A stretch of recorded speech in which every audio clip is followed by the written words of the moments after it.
कैंची कहाँ है? कैंची से ये रीड काटो इसको।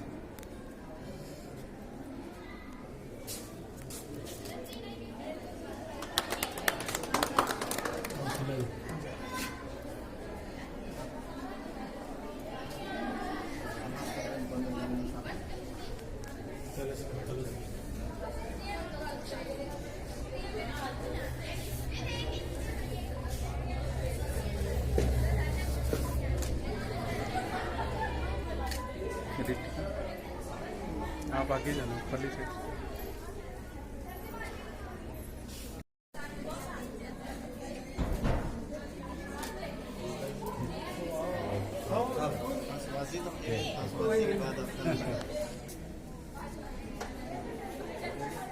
तुम जा रहे हो?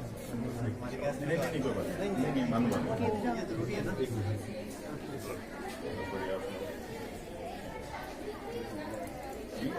अरे तालियां तालियां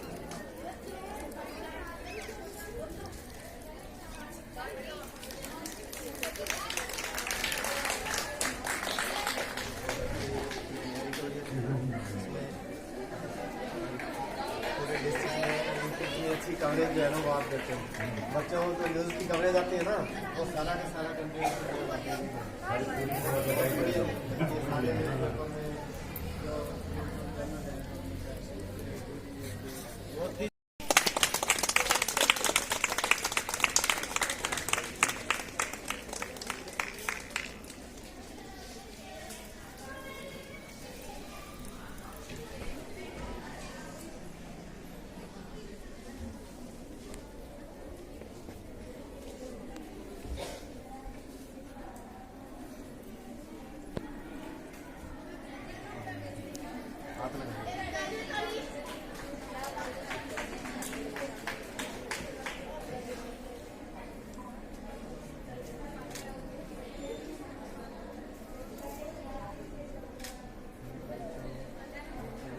सर जी।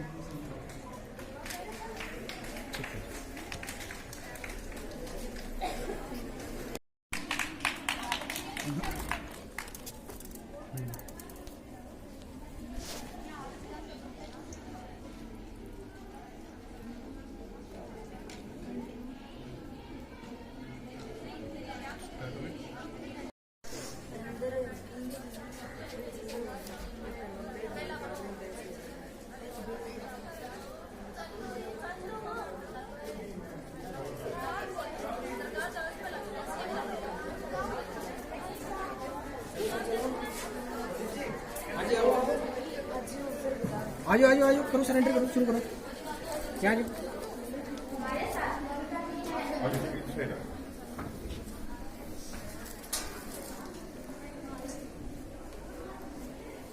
हमारे साथ मोनिका जी मीटिंग से जाने की कोशिश करते हैं।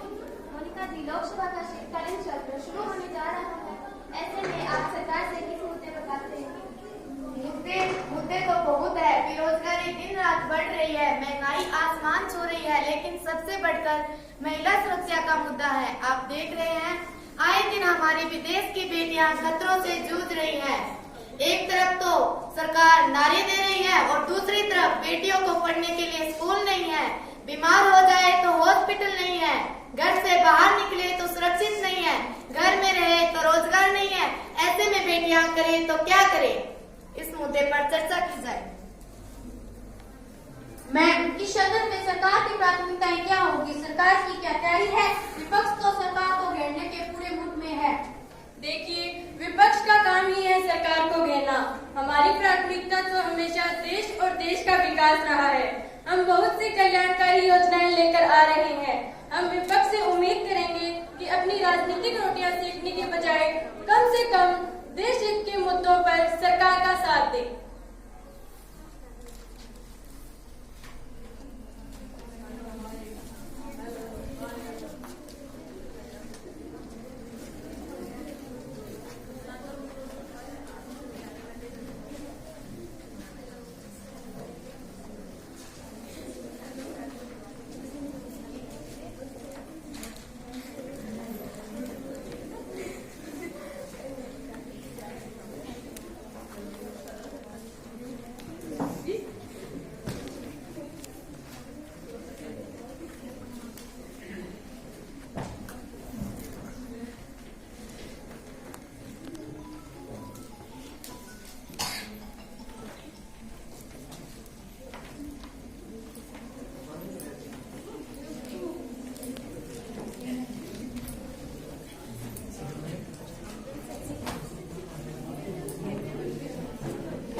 सभासदों, माननीय अध्यक्ष जी,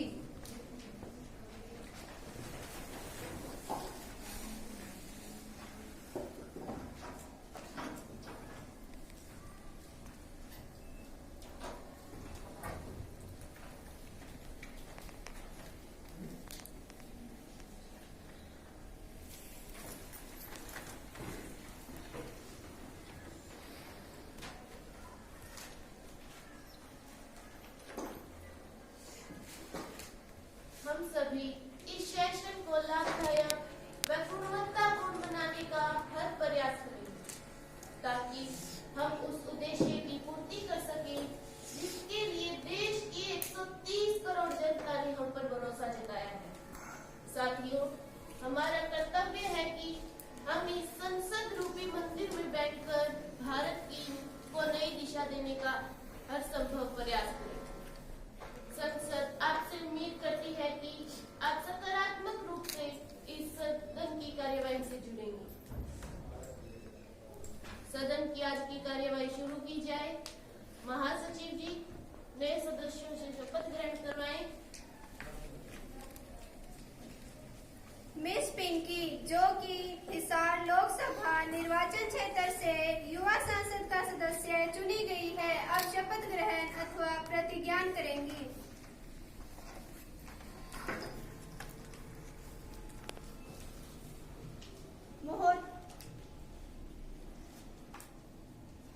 महोदया, आप शपथ ग्रहण करेंगे या प्रतिज्ञान? Oath, please. किस भाषा में? In English, please.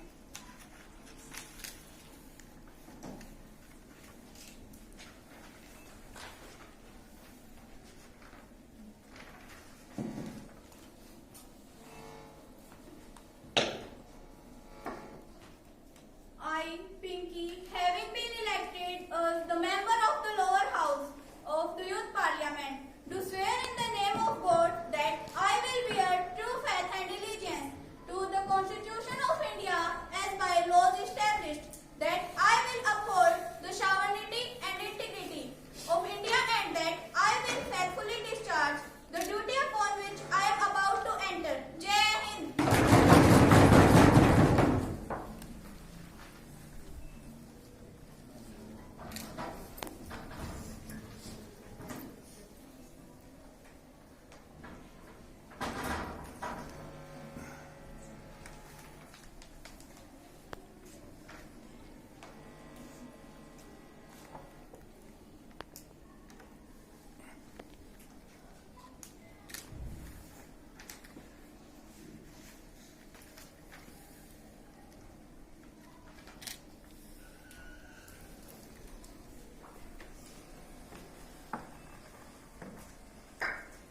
सुश्री मुकेश, जो कि सिरसा लोकसभा निर्वाचन क्षेत्र से युवा संसद का सदस्य चुनी गई है, अब शपथ ग्रहण अथवा प्रतिज्ञान करेगी।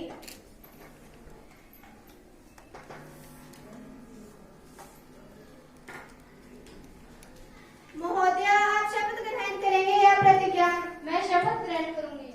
किस भाषा में? हिंदी भाषा में।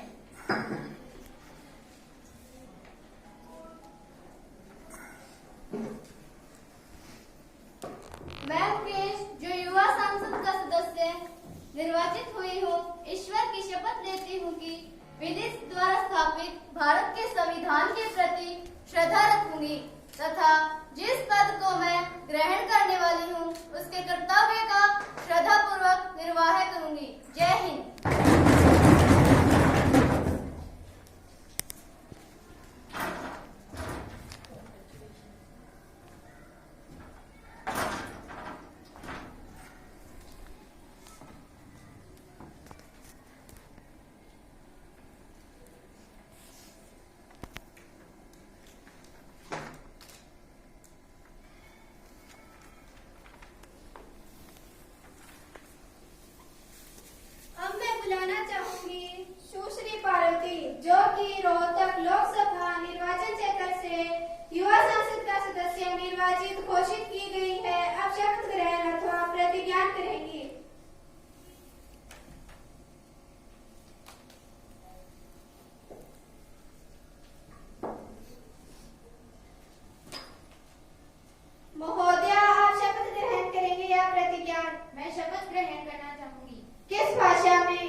निष्ठां च धारिष्यामि। अहं भारतस्य सम्पूर्ण प्रभुत्वं सम्पन्नताम् अखण्डतां च रक्षिष्यामि। यत् पदं ग्रहीष्यामि तस्य कर्तव्यानां श्रद्धापूर्वकं पालनं करिष्यामि। जयतु भारतम्।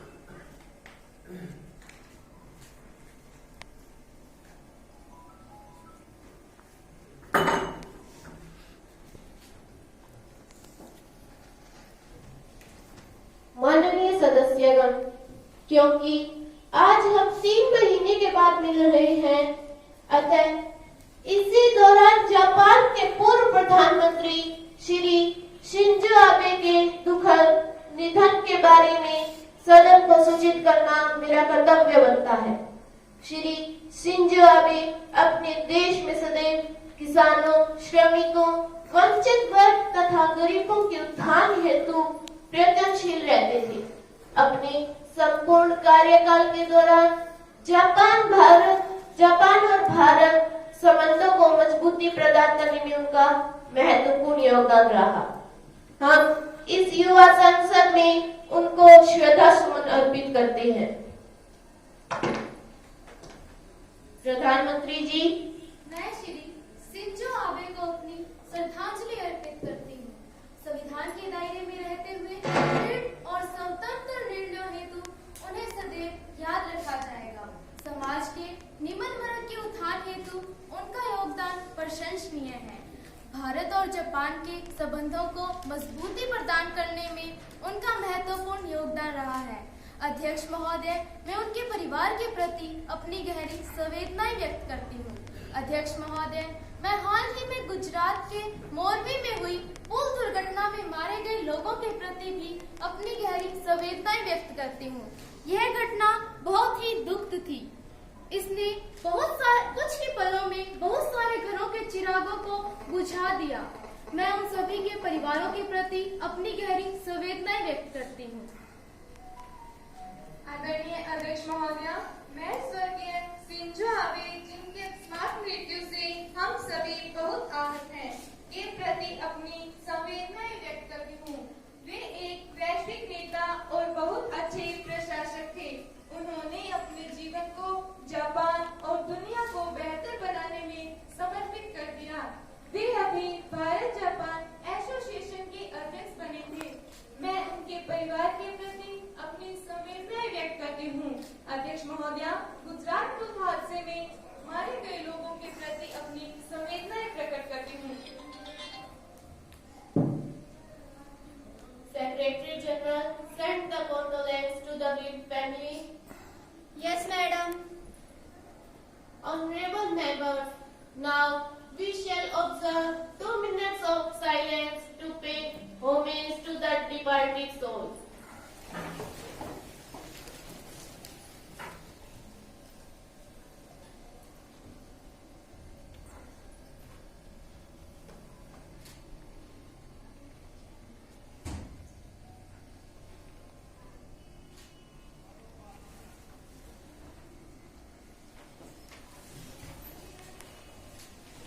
प्रधानमंत्री जी, नए मंत्रियों का परिचय कराएं।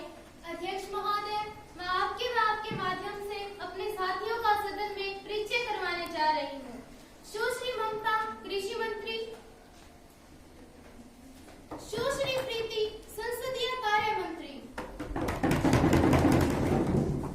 सुश्री तस्लीम, पेट्रोलियम मंत्री। प्रश्नकाल प्रारंभ किया जाए। प्रश्न संख्या 101, सुश्री अंतिमा। अध्यक्ष महोदय, मैं आपके माध्यम से सरकार से पूछना चाहती हूँ कि देश में गुणवत्तापूर्वक शिक्षा उपलब्ध कराने के लिए स्कूलों में संसाधनों का अभाव है। विद्यार्थी अध्यापकों की कमी से जूझ रहे हैं। समय पर पाठ्य पुस्तकें उपलब्ध नहीं हो पा रही है। ऐसे में शिक्षा नीति बदलने से क्या हासिल होगा? नई शिक्षा नीति लागू करने का मतलब क्या यह समझा जाए कि राष्ट्रीय शिक्षा नीति 1986 जिसे भारत सरकार ने दुनिया भर के विद्वानों के परामर्श से तैयार किया था, वो क्या बकवास थी? मैं पूछती हूँ, नई शिक्षा नीति के नाम पर देश के संसाधनों की बर्बादी की क्या जरूरत है? नई सरकार को देखकर बस एक बात याद आती है, बर्बाद है गुलिस्तां करने को बस एक ही उल्लू काफी था। हर शाम पर उल्लू बैठा है, अंजामे गुलिस्तां क्या होगा? मंत्री जी, सफर बदलेंगे हम, अब हम चाल बदलेंगे। आपने देश लूटा है इतने सालों से, हम देश का हाल बदलेंगे। बर्बाद गुलिस्तां किसने किया, यह जमाना देख रहा है। सड़ा हुआ हर फूल बदलेंगे हम, सड़ी हुई हर चाल बदलेंगे। माननीय अध्यक्ष महोदय, मैं सदन को आपके माध्यम से बताना चाहूंगी कि हमने सत्ता में आते ही सबसे पहले शिक्षा और स्वास्थ्य, केवल इन दो ही मुद्दों पर काम शुरू किया है। यह तो हमारी अहम प्राथमिकताएं हैं। 2022 में भारत का शिक्षा बजट 1,04,278 रुपए था, जो कि पिछले वर्ष 11% अधिक था। हमारी सरकार का टारगेट बजट को बढ़ाकर 6% तक ले जाने का प्रयास है। महोदय, मैं सदन को बताना चाहूंगी कि आज तक किसी भी सरकार ने शिक्षा पर इतना खर्च नहीं किया जितना हमारी सरकार कर रही है। रही बात शिक्षा नीति की महोदय, नई शिक्षा नीति वैश्विक परिदृश्य के अनुसार वक्त की जरूरत है। पहली बार हमारी सरकार ने शिक्षा नीति में आम लोगों की राय मांगी है और इन्हें भी शामिल किया है। आने वाले समय में नई शिक्षा नीति के तहत कोई भी बच्चा विज्ञान के साथ साथ संगीत में भी रुचि रखता है तो उसे दोनों को एक साथ पढ़ने का अवसर मिलेगा। शिक्षा नीति भारत की शिक्षा जगत में मील का पत्थर साबित होगी।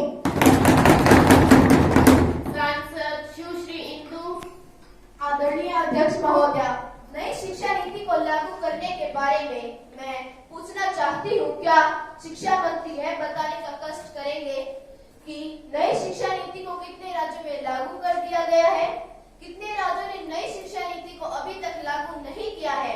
इन सब की डिटेल सदन में रखी जाए। मंत्री जी, अध्यक्ष महोदय, शिक्षा भारतीय संविधान में समवर्ती सूची का विषय होने के नाते गुणवत्तापूर्ण शिक्षा उपलब्ध करवाना केंद्र व राज्य सरकार दोनों की साझी जिम्मेवारी है।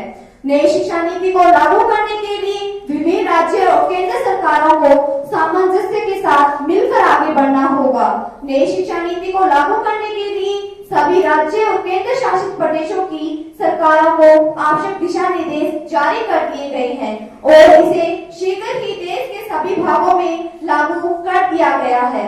साथ ही मैं सरकार की ओर से विश्वास दिलाती हूँ कि विद्यार्थियों में अध्यापकों व संसाधनों की कमी नहीं रहने दी जाएगी। पूरक प्रश्न सुश्री पिंकी।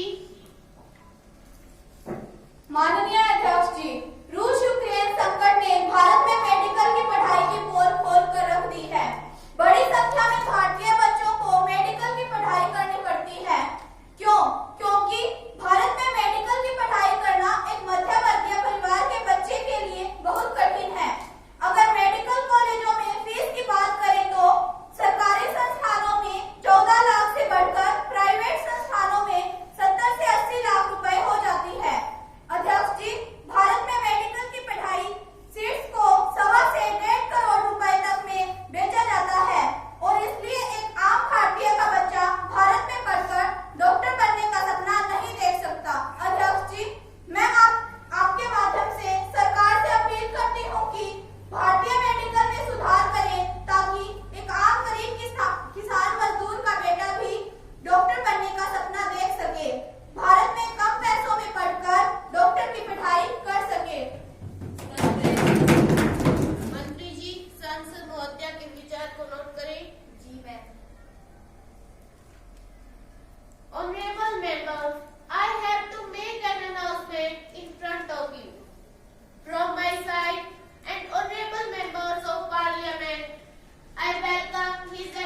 महोदय।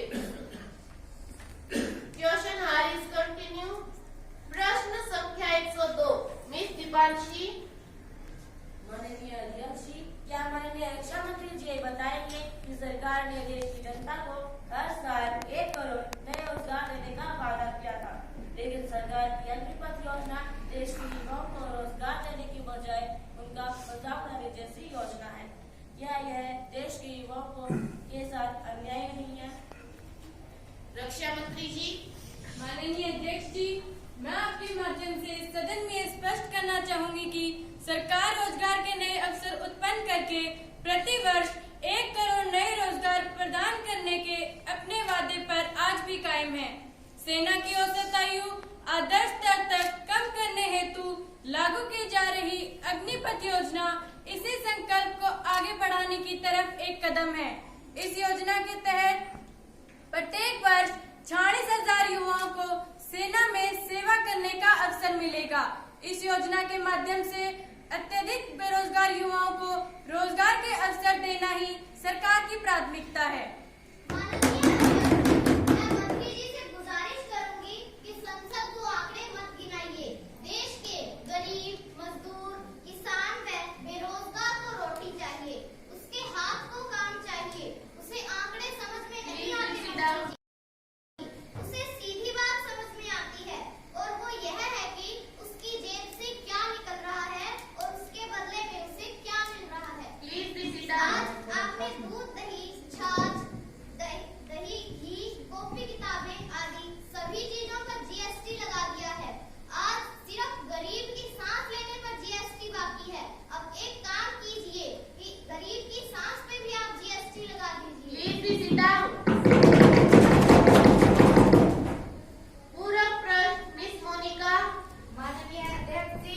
अग्निपथ योजना में सरकार 75% युवाओं को केवल 4 साल की सेवाओं के बाद रिटायर कर देगी। इससे 4 साल बाद बेरोजगार होकर युवाओं की हालत क्या धोबी के कुत्ते जैसी नहीं हो जाएगी? इससे देश की सेना का कौन सा भला हो रहा है? क्या सरकार के पास कोई जवाब है? नजर नजर का भेद है। जिनको कमियां देखनी है उन्हें हर जगह कमियां ही नजर आती है। किसी को कमल की कली दिख जाती है कीचड़ में, किसी को कमल की कली दिख जाती है कीचड़ में, किसी को तो चांद में भी दाग नजर आता है। मेरे विपक्ष के साथी अग्निपथ योजना में भी कमी निकाल रहे हैं।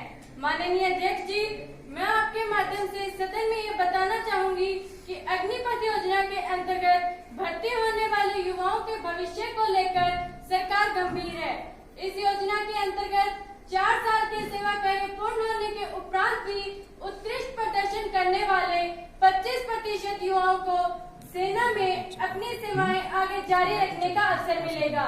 शेष 75% सेवानिवृत्त होने वाले युवाओं को रिटायरमेंट फंड के रूप में एक मुश्त राशि प्रदान की जाएगी, जिससे वे अपना खुद का रोजगार भी शुरू कर पाएंगे। इन्हें राज्यों में केंद्रीय मंत्रालयों की नौकरियों में भी प्राथमिकता दी जाएगी, जिससे इसमें पूर्व सैनिक कोटे के तहत आरक्षण का लाभ भी इन्हें प्रदान किया जाएगा। प्रश्न संख्या 103 मिस ज्योति। माननीय अध्यक्ष जी, मैं आपके माध्यम से सरकार से पूछना चाहती हूँ कि पेट्रोल डीजल के दाम दिन ब दिन बढ़ते जा रहे हैं। ऐसे में आम आदमी के लिए घर चलाना मुश्किल हो गया है। पेट्रोल डीजल के भाव बढ़ने से किसानों की आर्थिक स्थिति खराब हुई है। किसानों की आत्महत्या के मामले से सरकार कोई सबक नहीं ले रही है। क्या सरकार की जनता के प्रति कोई जवाबदेही है या नहीं? मंत्री जी।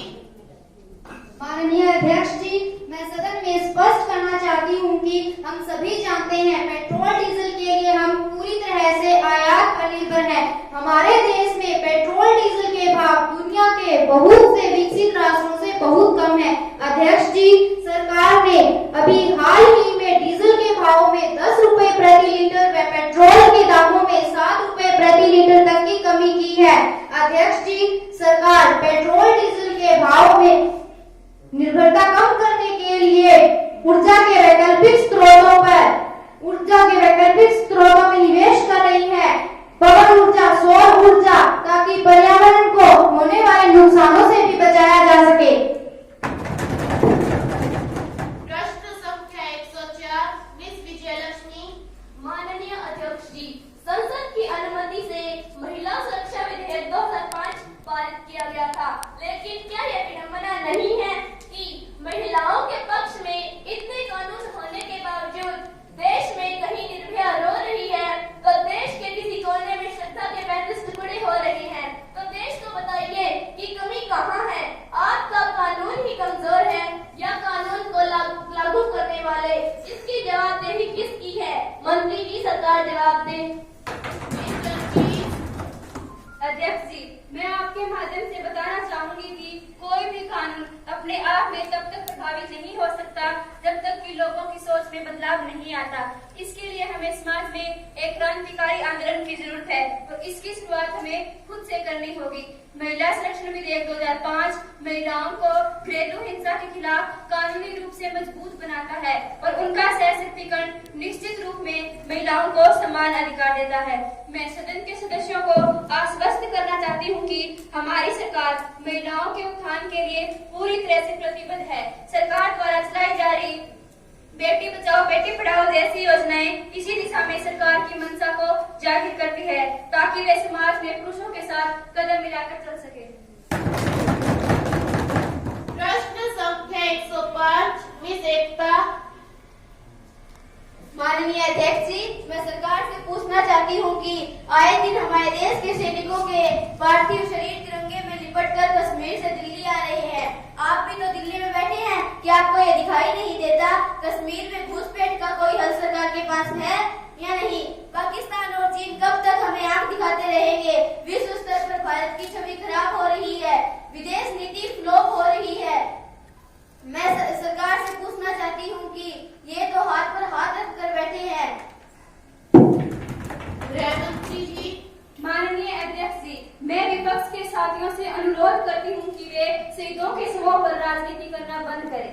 मेरे साथी शायद इस बात से अनजान है कि भारत कल से ही 1 दिसंबर 2022 से G20 का अध्यक्ष बनने जा रहा है। ये अपने आप में भारत की सफल कूटनीति व विदेश नीति का ही परिणाम है।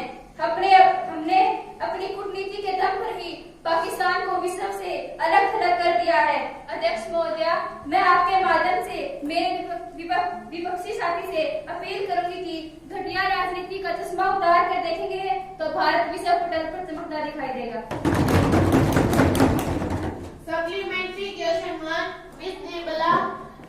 आदरणीय अध्यक्ष महोदया, क्या कौशल और उद्यमशीलता विकास मंत्री यह बताएंगे कि भारत में कोविड-19 से पहले बेरोजगारी की दर 5.33% थी, जो 2022 में बढ़कर 8.04% हो गई है। इस बदलाव से देश के लाखों युवाओं बेरोजगारी की चपेट में आ गए हैं। बहुत सारी कंपनियों ने कर्मचारियों की चटनी बना दी है। ऐसे में सरकार ने कौन सी रणनीति बनाई है? कौशल विकास और उद्यमशीलता मंत्री जी। आदरणीय अध्यक्ष महोदय, कोविड-19 महामारी की वजह से लॉकडाउन में काफी समस्या आई थी। कौशल विकास योजना भी प्रभावित हुई। कोविड-19 के असर को कम से कम करने के लिए सरकार द्वारा इस दिशा में कई प्रयास किए गए थे। अल्पकालीन और दीर्घकालीन समय के लिए ऑनलाइन शिक्षण कार्यक्रम शुरू किए गए थे। कोविड-19 के बाद क्रैश कोर्स प्रोग्राम भी चलाए गए थे, जिसमें इच्छुक लोगों को ऑनलाइन से ट्रेनिंग दी जा सके और ज्यादा से ज्यादा लोगों को रोजगार उपलब्ध हो सके। प्रश्न संख्या 106 सुश्री एकता।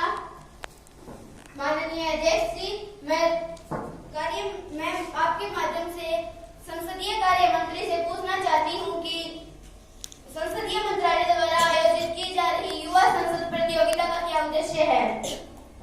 संसदीय कार्य मंत्री जी। माननीय अध्यक्ष जी, मैं आपके माध्यम से सदन में स्पष्ट करना चाहूंगी, युवा संसद प्रतियोगिता का उद्देश्य है युवा विद्यार्थियों में संसद और राजनीति के प्रति रुचि पैदा करना, युवा विद्यार्थियों को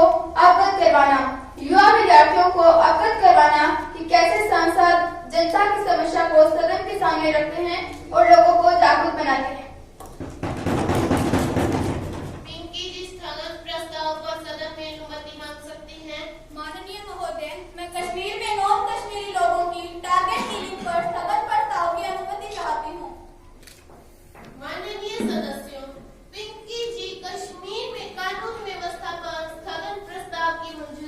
जाती है। प्रश्न यह है कि क्या पिंकी जी को स्थगन प्रस्ताव की अनुमति प्रदान की जाए? जो इसके पक्ष में है कृपया हाँ कहें और अपने हाथ उठाएं। जो इसके विपक्ष में है कृपया नहीं कहें और अपने हाथ उठाएं। नहीं।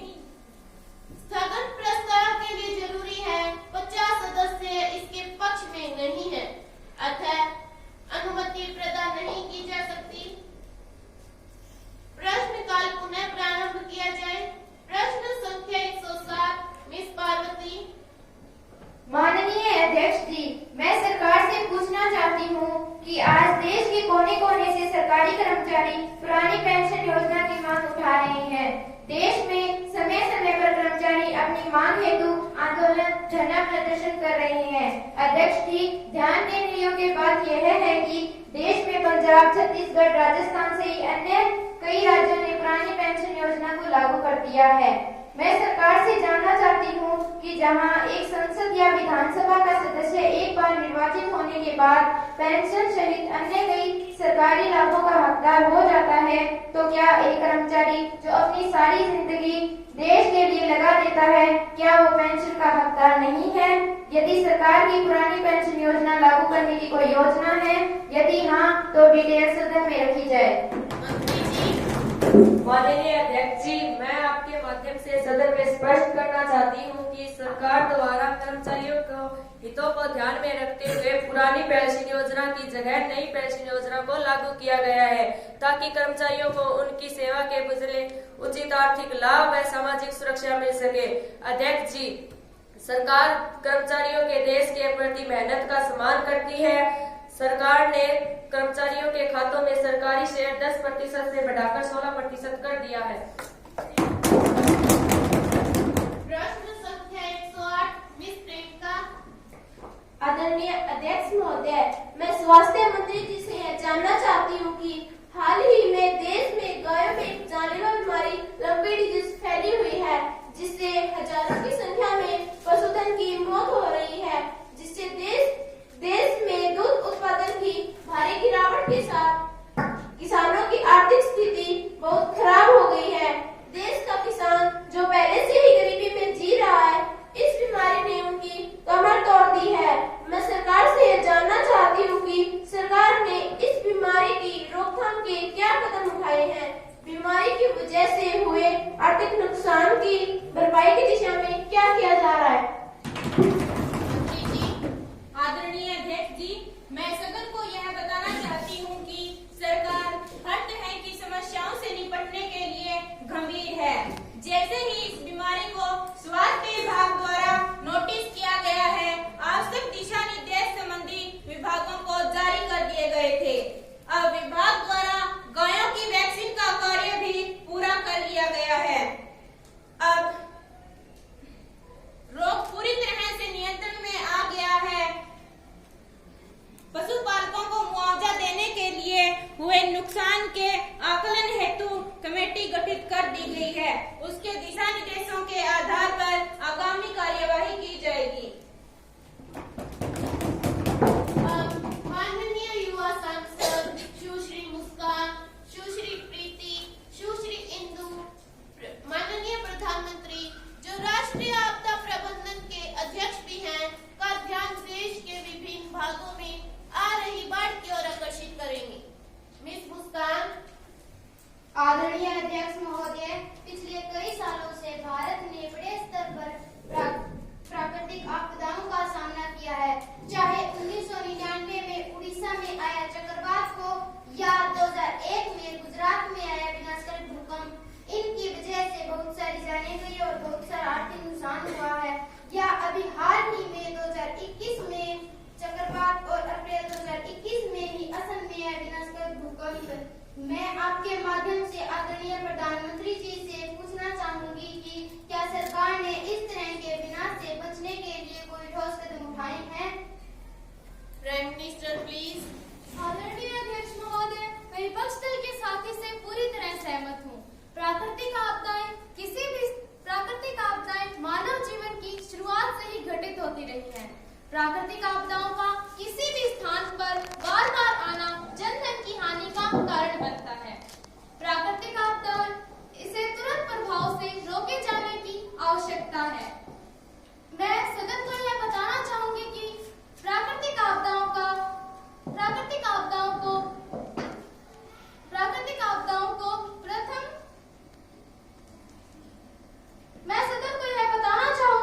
पहली बार 1878 में प्रथम अकाल कमीशन की सिफारिश पर प्राकृतिक आपदाओं को लागू किया गया। आजादी के बाद से ही गृह मंत्रालय को प्राकृतिक आपदाओं से निपटने का कार्य सौंपा गया है।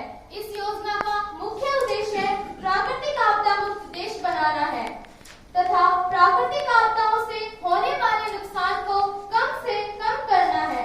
इस योजना को 2018 में अपडेट किया गया ताकि प्राकृतिक आपदाओं से प्रभावपूर्ण ढंग से निपटा जा सके। प्रथम पूरक प्रश्न मिस अनुसुईया। आदरणीय अध्यक्ष महोदय, सीबीएसई ने स्कूलों में आपदा प्रबंधन को एक विषय के रूप में लागू किया, परंतु ज्यादातर विद्यार्थियों को इसके विषय में कोई जानकारी ही नहीं है, तो क्या केवल इसे नाम के लिए ही पाठ्यक्रम में शामिल किया गया है? प्रधानमंत्री जी। श्रीमान जी, मैं सदन को यह बताना चाहूंगी कि राष्ट्रीय आपदा का करिकुलम यूएनडीपी के द्वारा किया गया है, जिसका उद्देश्य प्राकृतिक आपदाओं से निपटने के लिए छात्रों को तैयार करना है ताकि वह प्राकृतिक आपदाओं के संग में विद्यालय से प्राप्त ज्ञान और कौशल का उपयोग प्राकृतिक आपदाओं से निपटने में कर सकें। मैं माननीय शिक्षा मंत्री जी से निवेदन करूंगी कि वह आकलन करें क्या इसे विद्यालय में प्रभावपूर्ण ढंग से लागू किया गया है या नहीं, और यदि इसे विद्यालय में प्रभावपूर्ण तरीके से लागू नहीं किया गया है तो इसे लागू करवाएं और इसमें जो कमियां रह गई हैं उनमें सुधार किया जाए। प्रश्न संख्या 109 विपक्षी सांसद। प्रश्न संख्या 109 विपक्षी सांसद। लगता है विपक्षी सांसद सदन में उपस्थित नहीं है। प्रश्न संख्या 110 सुश्री अनुसुईया। आदरणीय अध्यक्ष महोदय, मैं पर्यावरण मंत्री जी से जानना चाहती हूँ कि अस्पताल और अन्य मेडिकल एजेंसियों द्वारा उत्पन्न बायोमेडिकल वेस्ट पर्यावरण के लिए गंभीर खतरा बनकर उभरा है। क्या हमारी सरकार इस विषय पर गंभीर है? क्या इस विषय पर सरकार की ओर से कोई खास कानून बनाया गया है? पर्यावरण मंत्री जी। आदरणीय अध्यक्ष महोदय, जैसा कि हम सब जानते हैं कि बायोमेडिकल वेस्ट की वजह से पर्यावरण को होने वाले खतरे के प्रति हम पूरी तरह से सजग हैं। सरकार ने अस्पतालों और अन्य मेडिकल संस्थाओं की वजह से उत्पन्न हो रहे बायोमेडिकल वेस्ट को प्राथमिकता से लिया है। इस समस्या से प्रभावी ढंग से निपटने के लिए पर्यावरण संरक्षण कानून में संशोधित किया गया है, जो कि अब दिसंबर मास से ही लागू हो जाएगा। पूरक प्रश्न मिस विजयलक्ष्मी। माननीय अध्यक्ष जी, आसपास किधर भी नजर डालते हैं उधर प्लास्टिक के बैग ही बैग दिखाई दे रहे हैं। मैं पर्यावरण मंत्री जी से जानना चाहूंगी कि उनका मंत्रालय प्लास्टिक से उत्पन्न खतरों के प्रति गंभीर है या नहीं। यदि हाँ, तो कोई कठोर कदम क्यों नहीं उठाए जा रहे हैं? यदि आपके मंत्रालय ने इस संबंध में कोई कठोर कदम उठाए हैं तो वे क्या है, कृपया उन पर प्रकाश डालें। माननीय अध्यक्ष जी, जैसा कि हम सब जानते हैं कि प्रत्येक सरकार ने अपने कार्यकाल में एक बार प्रयुक्त होने वाले प्लास्टिक को नियंत्रण करने हेतु कई प्रकार के प्रावधान किए थे। संसद में उपस्थित सभी सदस्यगण मुझसे इस बात पर पूर्णतः सहमत होंगे कि किसी कानून की सफलता तभी संभव है जब हम सभी नागरिक अपने कर्तव्यों का समझकर ईमानदारी से उनका पालन करें। हर मोहल्ले में यदि हम प्लास्टिक बैग का प्रयोग न करें तो कोई भी कारण नहीं है कि प्लास्टिक को बंद करने का यह अभियान राष्ट्रीय आंदोलन का रूप न ले ले। सरकार ने 1 जुलाई 2022 से केवल प्लास्टिक पर प्रतिबंध लगाने की घोषणा की है। इससे हमारे पर्यावरण को बचाने में काफी सहायता मिलेगी, परंतु यह अभियान भी तभी सफल हो पाएगा जब हम लोग सब्जी व अन्य चीजें खरीदते समय दुकानदार से प्लास्टिक बैग की मांग न करके खुद ही अपने घर से कपड़े से बना थैला लेकर बाजार जाएं। अब शून्यकाल आरंभ होता है। प्रश्न संख्या 111 मिस सबीना। आदरणीय अध्यक्ष महोदया, मैं आपके माध्यम से सरकार से पूछना चाहती हूँ कि वर्तमान समय में जब महंगाई आसमान छू रही है, पेट्रोल, डीजल, रसोई गैस से लेकर एक आम आदमी के लिए दाल रोटी के भाव उसकी पहुंच से बाहर हो रही है, तो ऐसे में सरकार रसोई खर्चे को कम करने के लिए क्या कर रही है? रसोई गैस का सिलेंडर जो गरीब की पहुंच से बाहर हो रहा है, तो ऐसे में सब्जियां, आलू गाजर उन्हें कच्चा खाने की आदत डालें क्या? अध्यक्ष महोदय, हमारी सरकार आम आदमी की ही सरकार है। सरकार की हमेशा से कोशिश रही है कि गरीब मजदूर भी अपना जीवन स्वाभिमान के साथ जीवन बसर कर सकें। सरकार ने कोविड-19 से ही जमीनी स्तर पर इस दिशा की ओर नए कदम उठाए हैं। जरूरतमंद परिवारों को सस्ती दरों पर रसोई का सामान उपलब्ध करवाया गया है। सरकार की उज्ज्वला योजना इसी दिशा की ओर एक कदम है। सरकार ने कौशल विकास के द्वारा अनस्किल्ड लोगों को दक्षता प्रदान कर उनकी आमदनी को बढ़ाने का काम किया है। सरकार डीजल पेट्रोल पर निर्भरता कम करने के लिए सोलर क्रांति पर काम कर रही है। जल्द ही इसके परिणाम आने लगेंगे। प्रश्न संख्या 112 मिस अंतिमा। माननीय अध्यक्ष महोदया, मैं आपके माध्यम से सरकार से ये पूछना चाहती हूँ कि एक और जहाँ भारत दुनिया का सबसे अधिक युवा शक्ति वाला देश है, वही सरकार इस युवा शक्ति को सही दिशा नहीं दे पा रही है। वास्तव में भारत सबसे अधिक युवा बेरोजगारों वाला देश बनकर रह गया है। क्या सरकार के पास भारत की युवा शक्ति को रोजगार देने हेतु कोई ठोस रणनीति है? इसकी जानकारी सदन में रखी जाए। माननीय प्रधानमंत्री जी। माननीय अध्यक्ष जी, ये विपक्ष के झूठे तथ्य और झूठे आरोप इनकी बौखलाहट के सिवा और कुछ नहीं है। अध्यक्ष जी, भारत हाल ही में जापान को पीछे छोड़कर दुनिया की तीसरी सबसे बड़ी अर्थव्यवस्था बनने जा रहा है। अध्यक्ष जी, भारत सरकार प्रधानमंत्री कौशल विकास योजना देश के बेरोजगार युवाओं को रोजगार उपलब्ध कराने में एक अहम योगदान दे रही है। भारत सरकार अब रेड टेप की जगह रेड कार्पेट की सरकार है। विदेशी कंपनियों में भारत में आकर इन्वेस्ट करने की भूख लग गई है, जो भारत के लाखों युवाओं को रोजगार उपलब्ध करवा रही है। प्रश्न संख्या 113 मिस अंतिमा। अध्यक्ष जी, मैं आपके माध्यम से सरकार से पूछना चाहती हूँ कि देश में अलग अलग हिस्सों में किसान आए दिन आत्महत्या कर रहे हैं। 2020 में देश के अलग अलग हिस्सों में 10,600 किसानों ने आत्महत्या की थी। देश के किसानों को उचित मूल्य पर खाद बीज की आपूर्ति भी नहीं हो पा रही है, जो किसान की पहली जरूरत है। अभी हाल ही में कहीं अतिवृष्टि तो कहीं अनावृष्टि के कारण किसानों की खरीफ की फसलें तबाह हो गई है। क्या सरकार इस दिशा में किसानों की सहायता के लिए कुछ कर रही है? कृषि कानूनों का विरोध करते हुए देश के किसानों ने जो मांगे सरकार के सामने रखी थी, इतना समय गुजर जाने के बाद भी उनमें से एक भी मांग पूरी नहीं की गई। 2020 तक किसानों की आय दुगनी करने का वादा किया गया था। आय दुगनी होनी तो दूर, महंगाई की मार ने उनकी आय आधी भी नहीं छोड़ी। तेरे वादे की मुलाकात अभी बाकी है, कि तेरे वादे की मुलाकात अभी बाकी है। कहने दे मुझे, मेरी बात अभी बाकी है। माननीय अध्यक्ष जी, मैं आपके माध्यम से सदन को बताना चाहती हूँ कि सरकार किसानों की समस्याओं को लेकर शुरू से ही प्रयासरत है। सरकार ने देश के लाखों किसानों का बीमा योजना के तहत फसली बीमा करके किसानों को पहले से ही चिंता मुक्त कर दिया है। सरकार ने फसलों में हुए नुकसान के आकलन के लिए विशेष गिरदावरी का आदेश दिया है। सरकार किसानों को उनकी फसल का उचित मुआवजा देकर उनको हुए नुकसान की भरपाई करेगी तथा देश के किसानों को हारने नहीं दिया जाएगा।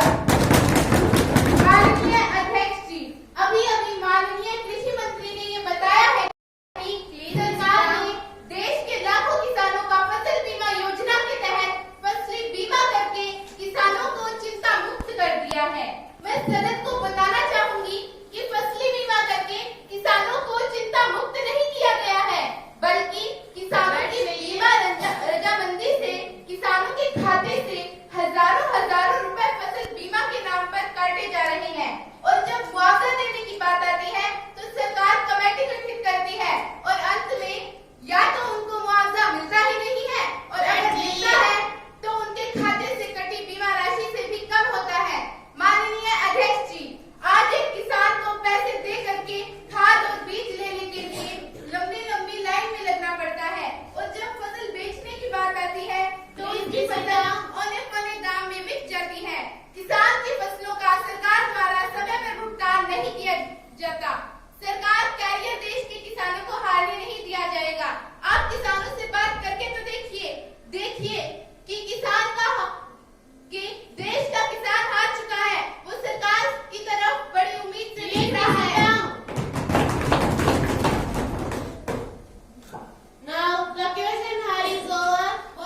की सूचना दे दी थी। मैं इस बारे में देख लूंगी।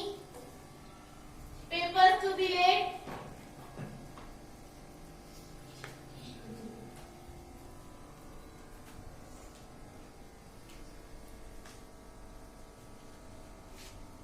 आदरणीय अध्यक्ष जी, मैं कृषि व अनुसंधान विभाग और आईसीआर की वार्षिक रिपोर्ट 2021-22 की एक प्रति हिंदी व अंग्रेजी सदन में प्रस्तुत करती हूँ। Now, respected members of the opposition, Ms. Indu will introduce the non-government private member resolution.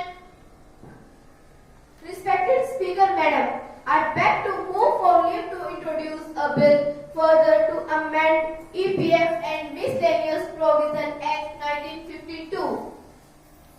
The question is that leaves to be granted to introduce a bill further to amend the Employees Provident Fund and the Miscellaneous Act Provision Act 1952. Those who are in favor, please say yes and raise your hand. Yes. Those who are against, please say no and raise your hand. No. I think noes have it, noes have it, noes have it. So the resolution is rejected.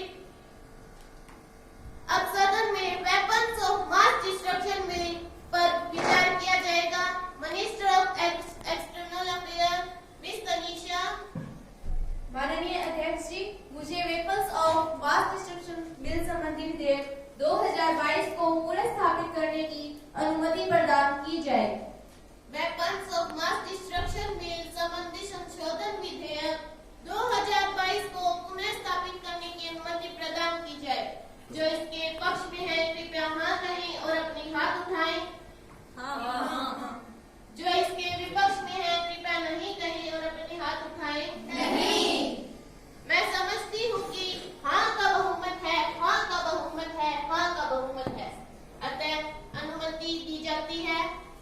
विदेश मंत्री जी। माननीय अध्यक्ष जी, मैं विधेयक पुनर्स्थापित करती हूँ।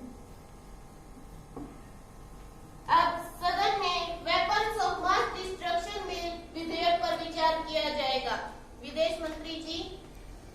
माननीय अध्यक्ष जी, देश की सुरक्षा एजेंसियों व अन्य विभागों से प्राप्त विभिन्न सुझावों के आधार पर इस बिल में निम्नलिखित प्रावधान किए गए हैं। सामूहिक विनाश के हथियार जैविक, रासायनिक और परमाणु हथियार हैं। नए कानूनों के माध्यम से ऐसे हथियार के वित्त पोषण पर रोक लगाने का प्रावधान किया गया है। सामूहिक संहार के हथियारों एवं उनसे जुड़ी प्रणालियों के प्रसार के वित्त पोषण करने को रोकने का प्रावधान, सामूहिक विनाश के हथियार और उनकी आपूर्ति प्रणाली कानून 2005 के प्रावधानों के संशोधन किया गया है। Opposition leader. आदरणीय अध्यक्ष महोदया, मुझे इस बिल के कुछ प्रावधानों के बारे में शंकाएं हैं। Honorable Speaker Madam, I request opposition leader to appraise the house about these doubts. आदरणीय अध्यक्ष महोदया, मैं विदेश मंत्री जी से आग्रह करती हूँ कि इस बिल की विशेषताएं सदन को बताएं। The Minister of External Affairs, Ms. Tanisha, please. Honorable Speaker Madam, thank you for giving me an opportunity to speak on the bill to amend the Weapons of Mass Destruction and their Delivery System, Prohibition of Unlawful Activity Act 2005. Madam, the House is aware that India implements its international obligation responsibility and this recognized by the international community. Weapons of Mass Destruction and Delivery System Act 2005. Prohibition unlawful activities in respect of biological, chemical and nuclear weapons and their delivery system. Weapons and their delivery system. The initial focus was an export control because we thought at that time in 2005 mainly in terms of trade of goods and technologies. In recent years, however, international regulation relating to weapons of mass destruction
सामूहिक संहार के हथियारों एवं उनसे जुड़ी प्रणालियों के प्रसार के वित्त पोषण को रोकने का प्रावधान किया गया है। इसमें ऐसे वित्त पोषण का निवारण करने के लिए केंद्र सरकार को निधियों एवं अन्य वित्तीय परिसंपत्तियों या आर्थिक संसाधनों पर रोक लगाने, अधिग्रहण या कुर्की करने का अधिकार दिया गया है। प्रस्ताव यह है कि विधेयक पारित किया जाए। जो इसके पक्ष में है कृपया हाँ करें और अपने हाथ उठाएं। जो इसके विपक्ष में है कृपया नहीं करें और अपने हाथ उठाएं। नहीं। मैं समझती हूँ कि हाँ का बहुमत है